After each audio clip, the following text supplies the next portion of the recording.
The Equitable Life Assurance Society presents This Is Your F.B.I.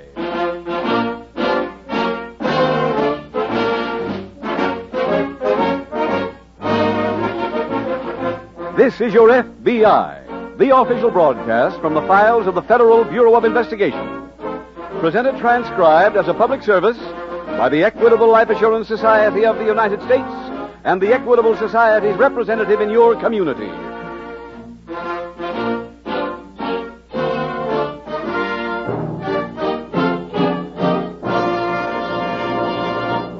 First, two brief questions for fathers and mothers. Do you believe that your boy or girl is the type who would benefit greatly by a college education? Are you determined to do everything in your power to see that he gets that education? If your answer is yes, then you'll want to know more about an Equitable Education Fund. It's the painless way to pay for college expenses. The way to make sure your youngster gets his chance regardless of what happens to you. Interested? Then please listen carefully in about 13 minutes when I give full details on the Equitable Education Fund created for opportunity-minded parents by the Equitable Life Assurance Society of the United States.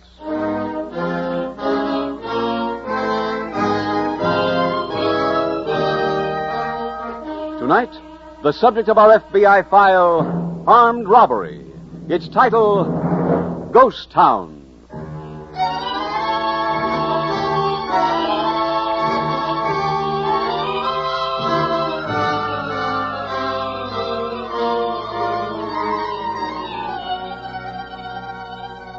The cold-blooded killer is a special variety of criminal. Naturally, no two of these men are ever exactly alike. But they do seem to have many mental traits and characteristics in common. In general, they are outlandishly conceited, emotionally childish, utterly selfish and ruthless, and completely lacking in a sense of values. They have been known to wax sentimental over a cat caught in a treetop, and then go out and coolly murder a human being who stands in the way of their own selfish ends. As you will see in tonight's FBI file, rooting out these menaces to society is a job that requires determination, resourcefulness, and courage.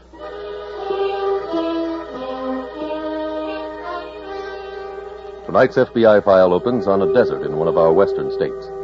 A man and woman in a dark convertible wind along a lonely, dusty road.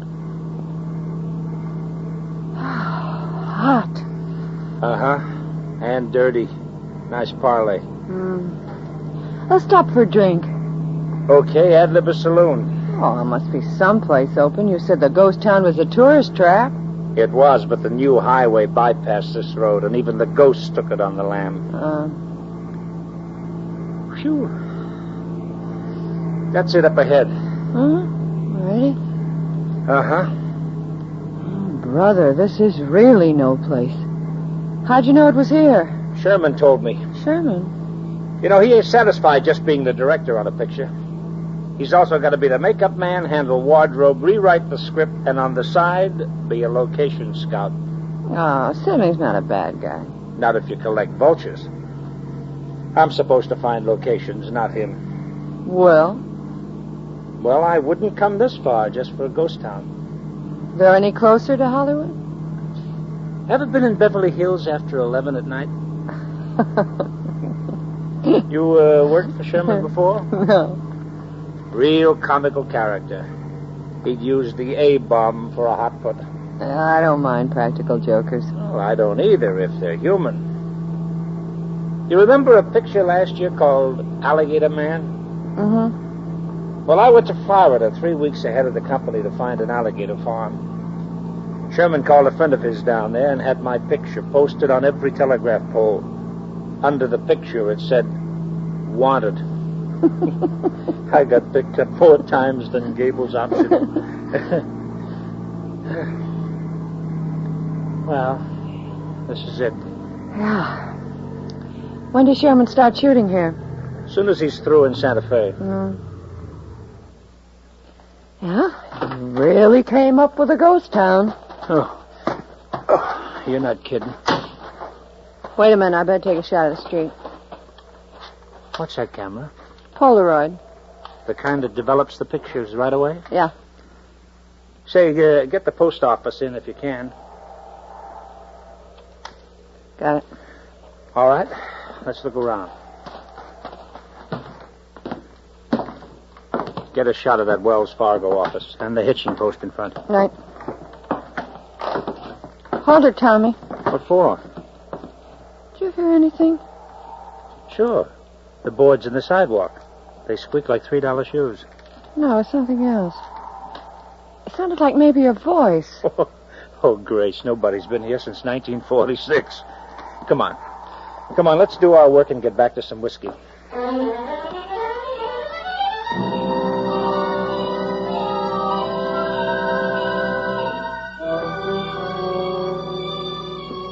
Meanwhile, at the office of the county sheriff, some miles away, F.B.I. Special Agent Taylor has just entered and introduced himself to Sheriff Lou Burnett. Sheriff, the office caught me driving back from another case and said that there had been a bank robbery. Yeah, 4 men held up the bank at Powderville this morning. Powderville? It's a small town up the highway a piece. No, I see. The cashier wounded one of the bandits, but not enough to stop him. The report said the wounded man and the driver of the getaway car took off west. Well, how about the other two? When the shooting started, they ran down the street and stole a car. Any descriptions on them? Not on the men, but we got descriptions on both cars. Uh-huh. I sent out alarms a while ago. One of my deputies is on his way to interview the people at the bank. Oh, well, maybe I'll run over there and give him a hand. He'll probably be able to use it. He's a new man. I'll get him on the radio and tell him you're coming. All right, fine. Oh, what's his name, Sheriff? Hartley. Frank Hartley. All right. And, can I have those license numbers? I might just run into them on the way over there. Yeah. Here. This first one's the original getaway car, and that's the one stolen at Powderville. All right, fine. Have you checked the license on their car? Motor vehicle's working on it now. Oh, excuse me, Tim. Sure. Sheriff Burnett. Hello, Sheriff. Do you have a deputy named Hartley? Yes? Now, this is the county hospital. He's just been brought in here. What for? He was found unconscious on the highway.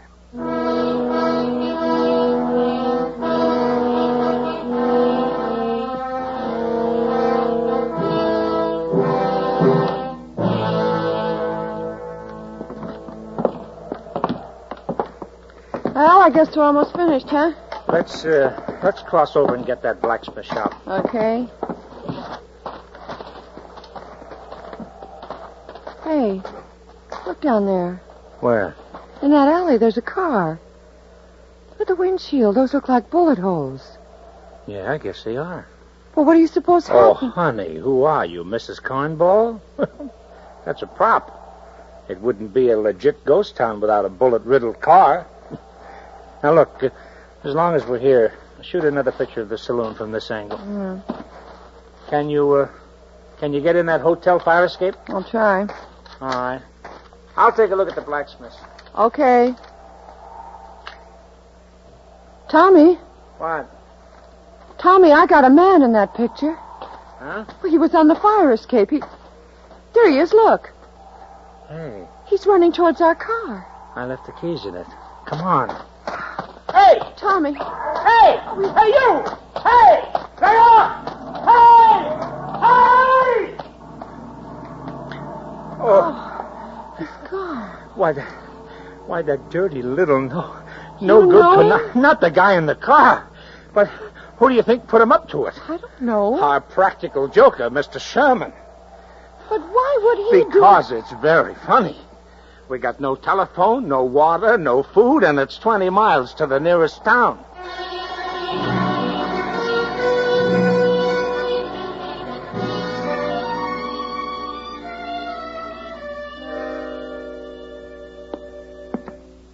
Sheriff, anything come in on those alarms? Yes, Taylor, we got one of the cars, but no man. Oh, how come? I saw Hartley in the hospital. He told me he stopped on the way to Powderville to help another deputy set up a roadblock. Yeah? Before they finished, a car shot past. Turned out it was the original getaway car. The one with the wounded man in it. That's right. A few seconds later, the stolen car with the other two bandits ran the block. Hartley fired after him, hit their gas tank, and the car ran into a ditch. 2 down, 2 to go. Yeah, not quite. What? Hartley arrested both men and started back here with them.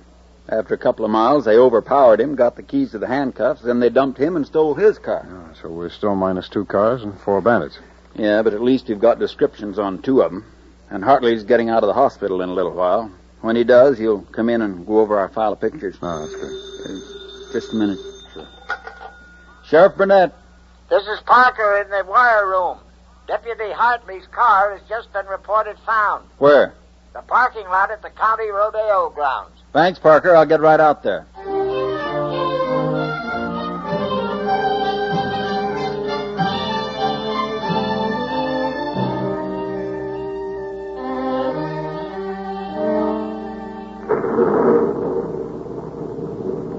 Tommy, got another cigarette? In the car. Oh, fine. Oh, that knucklehead Sherman. Those clouds are moving this way. Yeah. Rain's all we need now. How long do you think we'll be here? Till Sherman stops laughing. I don't think this joke's very funny. Come on, Grace. Where? Well, that storm will be here pretty quick. Let's find shelter. We haven't seen a roof yet without holes. The hotel's 2 stories. Maybe the lower one will be safe. That's where Sherman's stooge came from. I know. Tommy, Sherman can't just leave us here. You got a contract says he can't? Let's take a gander at this place.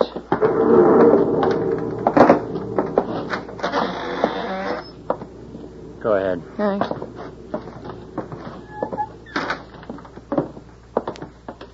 Well, we can always sit on the cobwebs. Hey, What's the matter? look there in the corner. There's a man on the floor. That's blood on his shirt. Looks like he's been shot. Wait. Honey, I'll lay the price. It isn't blood, it's ketchup. Huh? Sherman's keeping the joke alive, and we're supposed to fall for it. You think so? Of course. Sure, that's a central casting body. Come on, let's get out of here.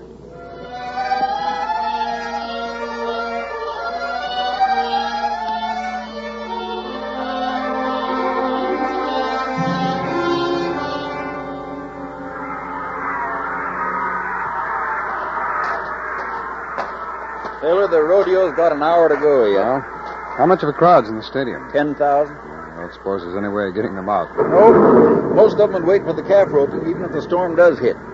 Looks like we're stymied. Didn't you find anything in Hartley's car? No, they abandoned it because that left front tire went flat. There's no telling what kind of a car they stole from here. We wait another hour, and they'll really have a start on Wait a us. minute. Have you got a man you can leave here? Those are my deputies handling traffic. Oh, fine. Let's have one of them stay here and get the details on the stolen car. Where are we going? West? That's the way they've been traveling since they left Powderville. They wouldn't come out this far and then double back, would they? Be no point in it. Well, then their rendezvous must be farther up the highway. Let's try cruising, Sheriff, and see if we spot anything.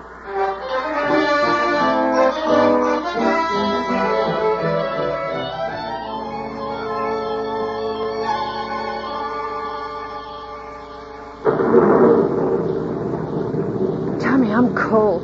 Shake hands with a millionaire. Let's go inside. Warm here on the porch. Gotta do something. You want to try walking back to the highway? 18 miles in this? We'd drown. Now, what else can we do? Sit here. Sherman's conscience has to bother him sometime. He's got a cast iron heart. Tommy, it's a car. Huh? Well, that is a car, isn't it? Yeah. If it was on the main highway, we couldn't see it, could we? No. No, it's headed for here, all right. Hey, that's not my car. Honey, let's not be particular. They're heading right for us. That's all we have to care about. Where? Well, you finally felt sorry for us, huh? Ha ha! Great joke, boys. Ha ha ha! Great joke. Who are they, Tommy? I don't know. Sherman's stooges, I guess. What are you doing here? Waiting for you. Who are they, Bud? I don't know. Okay, fellas, okay. Come on, let's get out of here. Hold it, mister. Let go of me. Oh, look, boys, joke over. Let's go, huh? You ain't going anyplace. Oh, yes, we are. Come on, Tommy. Stay put. Oh! Now turn around and get back in there.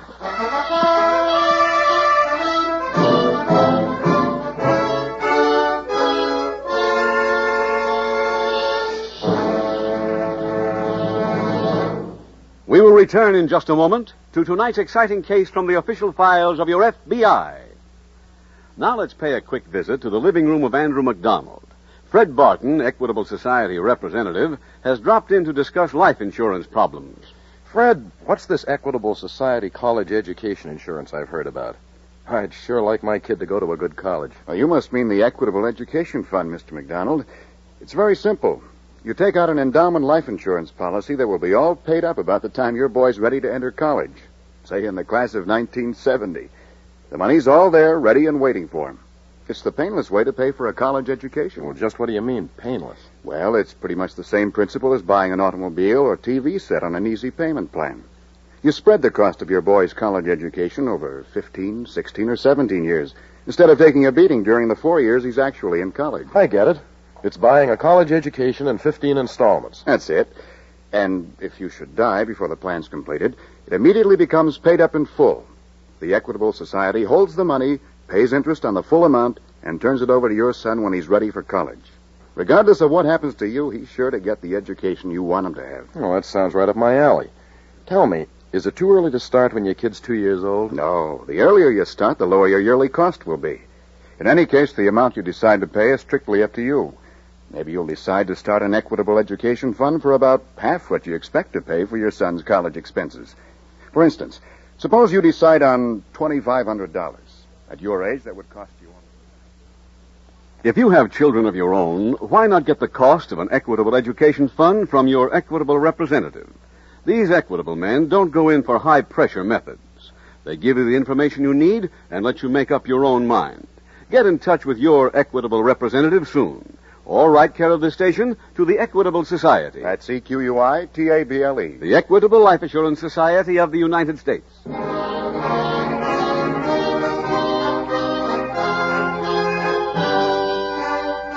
And now back to the FBI file, Ghost Town.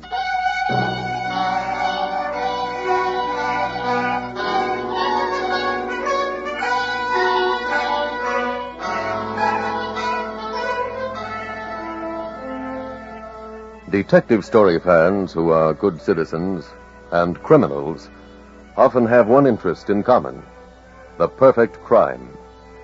But whereas the good citizen likes to mull over its fictional possibility, the criminal is always confident that he is about to commit it. But as the detective story reader proves, and as the criminal always learns, there is no such thing as the perfect crime. Our jails and penitentiaries are filled with men and women who have refused to recognize the truth of this statement. Tonight's case is an example. It is one more proof that the perfect crime is a mirage that lures men to disaster. It is proof once again that crime does not pay, and never will.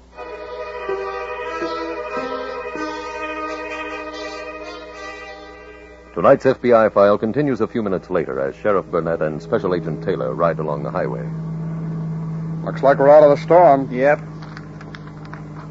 Sheriff, is there anything down this way that's not on the map here? No. Well, then the nearest town's about 50 miles, huh? Uh-huh, and they've been alerted. Parker calling Sheriff Burnett. Come in, Parker. Just got word from the rodeo grounds. The stolen car is a black Ford sedan. License number 77346. It had been parked next to Hartley's. Get out and alarm. All right. Anything in on that first car? Not yet. Sheriff, how about those pictures? Parker, you heard from Hartley? He's in the fire room now. Good. If he gets anything, call us immediately.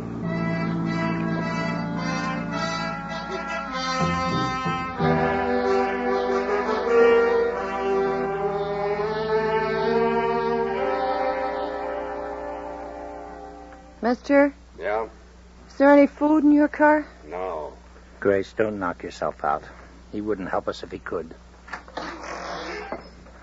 There's the other one. Bud, you find the money? No. And Chuck just died.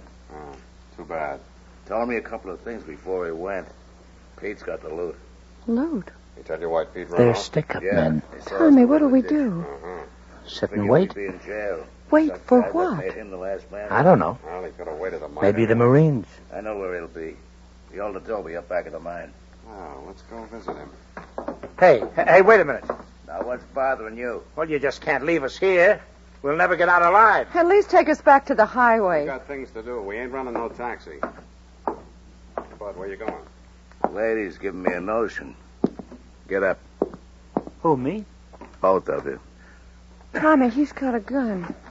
Ain't no one looking for you two. You drive our car. Where? Any place we got a mind to go. Come on.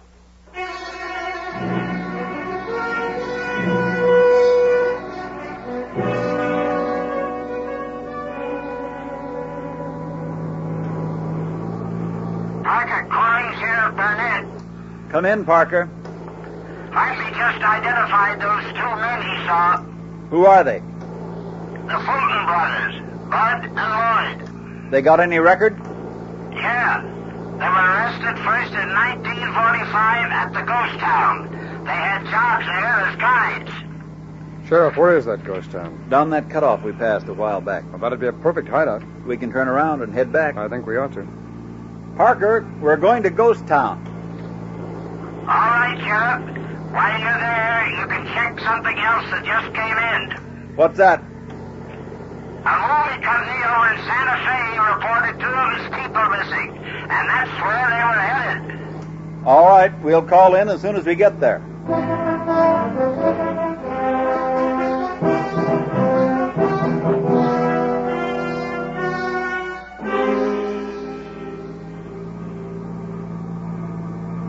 Slow up. When you get by the shack, drive around to the side and stop. Okay. This is it. Lloyd, you go in the front way. I'll go to the back. All right. Turn off that motor. Okay. Give me the keys. Here. You two wait here. We'll be back.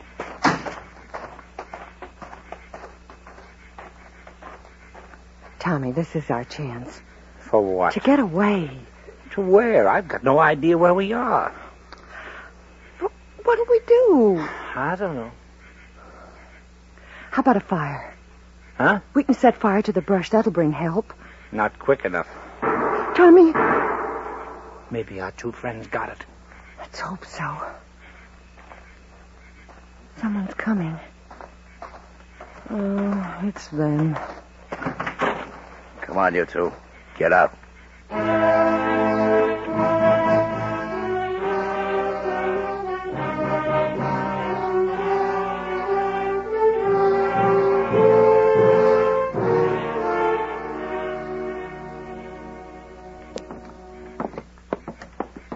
Hey, Taylor, I found a body over in that hotel building. One of the Fulton brothers? No, his name was Chuck Gates. I called in, and Parker says he was arrested twice with the Fultons. Well, that identifies 3 out of 4 of the Bennetts. You come across anything? Yeah, the original getaway car's down there in the alley. There's nothing in it, though.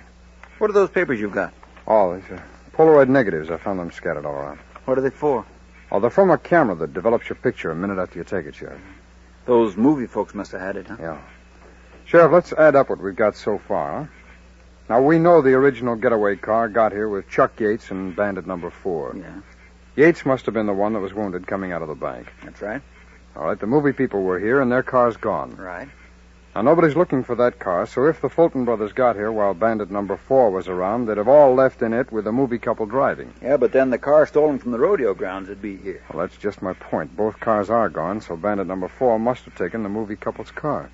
What do you think happened to the couple? Well, they either went off with number 4 or with the Fultons, and... Hey, wait a minute. Sheriff, swing your flashlight over here again, will you? Yeah, that way? Yeah, right there. Hey, what is that? It's a Polaroid camera. That movie couple must have left in a real hurry to forget their camera. Mm-hmm. The last picture's still in here. It's the saloon. Let's see. Oh, look, there's a man on the hotel fire escape. Hey, Taylor, let me get a closer look at that. Yeah. I know that man.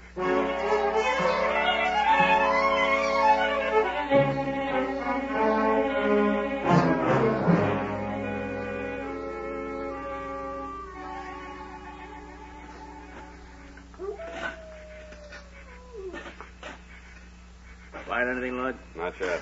Well, just keep digging. Oh, I wish I had a cigarette. I'll take one more look. What are you doing? Looking for a cigarette. Just sit still. But I want to... Tommy, do as he says. You know something, Grace? What? I wish these two bums knew something about the picture business. Why? I'd like to sell them a new writer. Well, if you do, pick one who'll write me out of this script. Hey, Bud, look here. Here's the bag. Open it. Well, it looks like they found the loot. That mean they'll leave us? I hope so. Yeah, it looks like it's all here, too. Good. What do we do now? Get moving. Yeah, but what about them? I got that all figured. Come on, you two. Get up. Where to now? You get back in the car. You letting them go? Just as far as the cliff. Oh, now, look. The car off the cliff. That's one too many. Shut up. Lloyd, get Pete's body. Throw it in with him. Now, that's real hokey. Tommy, they're not kidding. You're so right, lady. Now get going. Don't move! Drop that gun, Fulton. Drop it! You there, up with your hand. Okay. Don't shoot. They were going to kill us. Yes, ma'am, I know. We heard them. All right, Sheriff, let's take them in.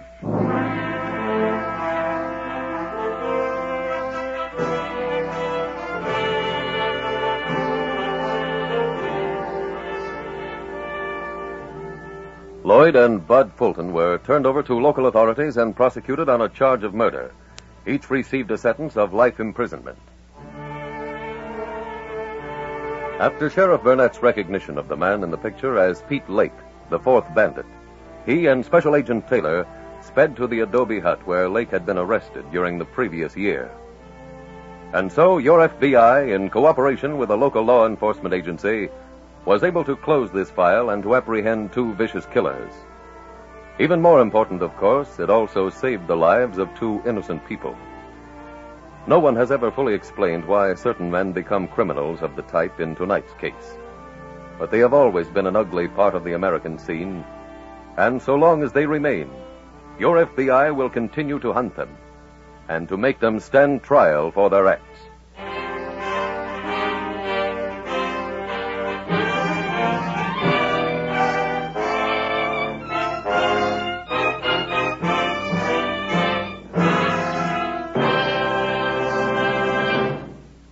Now, a quick review of the advantages of an equitable education fund. First, it's the painless way to pay for a college education. You spread the cost over many years instead of taking a beating in 4. Second, it's sure. From the moment you start, you're certain your children will get the kind of education you want them to have, regardless of what happens to you. So why delay? Ask your equitable representative for full information on an equitable education fund. Or write care of this station to the Equitable Life Assurance Society.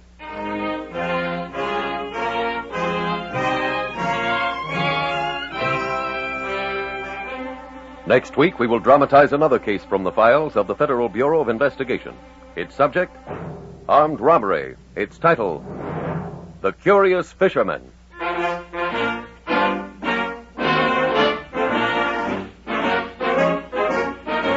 The incidents used in tonight's Equitable Life Assurance Society's broadcast are adapted from the files of the Federal Bureau of Investigation. However, all names used are fictitious, and any similarity thereof to the names of places or persons, living or dead, is accidental. Tonight, the music was composed and conducted by Frederick Steiner. The author was Jerry D. Lewis. Your narrator was William Woodson, and Special Agent Taylor was played by Stacy Harris. Others in the cast were Newton Arnold, Parley Bear, B. Benaderet, Edmund McDonald, Wally Mayer, and John Sheehan. This Is Your FBI is a Jerry Devine production. This is Larry Keating speaking for the Equitable Life Assurance Society of the United States and the Equitable Society's representative in your community, and inviting you to tune in again next week at this same time when the Equitable Life Assurance Society will bring you another thrilling transcribed story from the files of the Federal Bureau of Investigation. The Curious Fisherman on This Is Your FBI.